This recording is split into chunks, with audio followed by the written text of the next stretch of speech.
Entrevista de Rogério Ceni após o triunfo do Bahia sobre o Atlético Goianiense.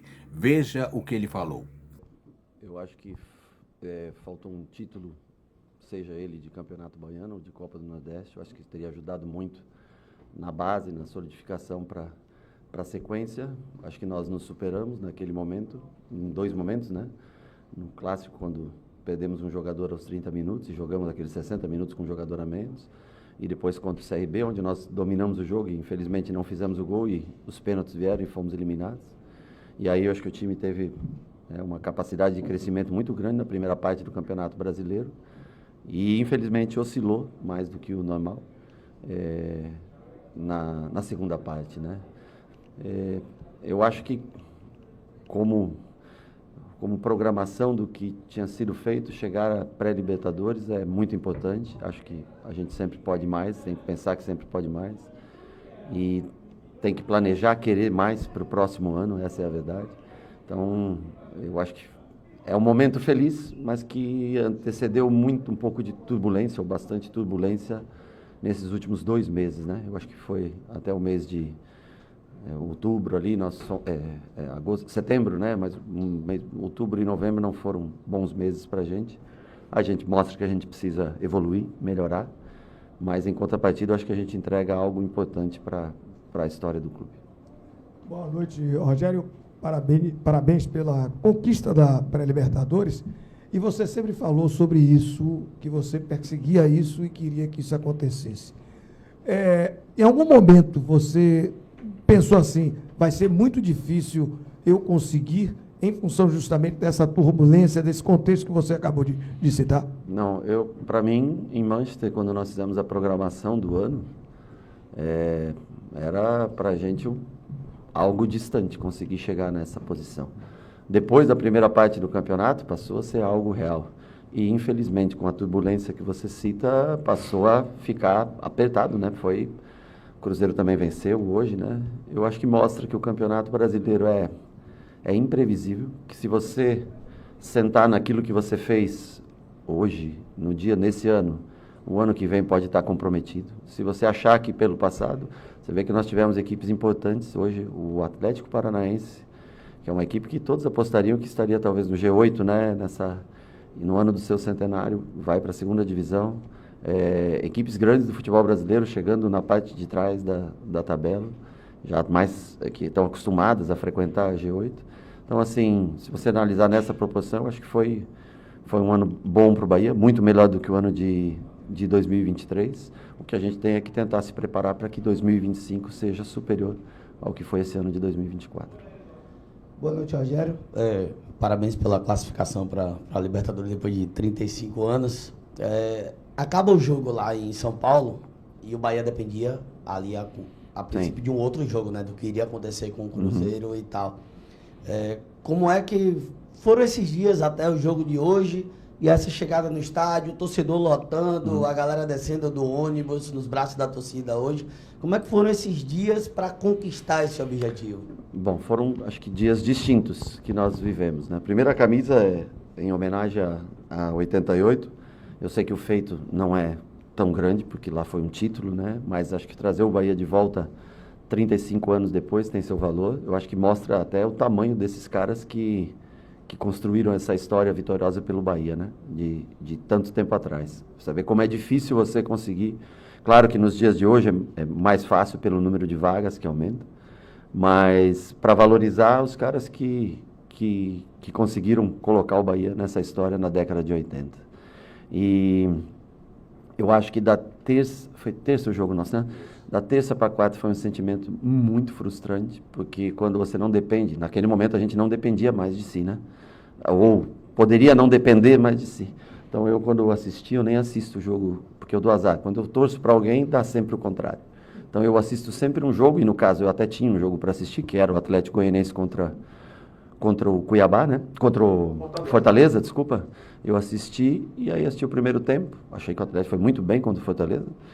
E quando deu, eu não sei se foi 5, 6 minutos, que deu o gol anunciou a bolinha, aquela bolinha desgraçada da TV que você torce para aqui. Aí, pum, apita, era gol do Cruzeiro. Eu levantei, saí da frente da TV, peguei a bicicleta e fui andar de bicicleta. Aí quando eu olho, saí da bicicleta, parei assim um pouquinho de bicicleta, olhei, porque a cada pouco você olha o aplicativo para olhar, e deu o gol do Palmeiras. Eu disse, agora eu não paro de andar de bicicleta até o final do jogo. E aí eu fiquei andando de bicicleta até acabar o jogo e não assisti mais nem o Atlético Goianiense, os últimos 40 minutos de jogo. Muito menos coloquei no jogo do Palmeiras com o Cruzeiro, né? Mas aí o sentimento muda a partir de quando Qual foi o gol de Estevão nessa pedalada aí? Essa pedalada, eu não sei, porque eu fico com o celular no bolso, aí eu dizia, eu vou parar ali, aí eu olho, depois de 5 minutos, a cada 5 minutos eu parava e olhava, né? E aí quando dá o gol, o empate eu já estava contente, na verdade, né? Mas quando aparece o gol da vitória do Palmeiras, aí eu volto para casa, paro a bicicleta e aí começo a pensar no jogo, porque aí você pensa de uma maneira diferente. Psicologicamente é muito diferente, porque se a gente começasse o jogo hoje, atrás do Cruzeiro na classificação, seria, acho que...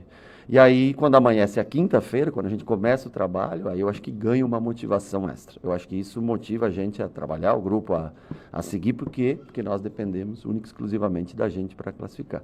E hoje foi um jogo duro, e o Cruzeiro vence, né? O Cruzeiro vence. A chegada foi espetacular, né? Eu não tinha visto ainda algo assim aqui nesses 15 meses, acho que 15 meses mais ou menos que eu estou aqui. Legal, acho que como forma de retribuição, a gente descer ali, eu sei que complica para o policiamento, na verdade, né? Porque era muita gente, né?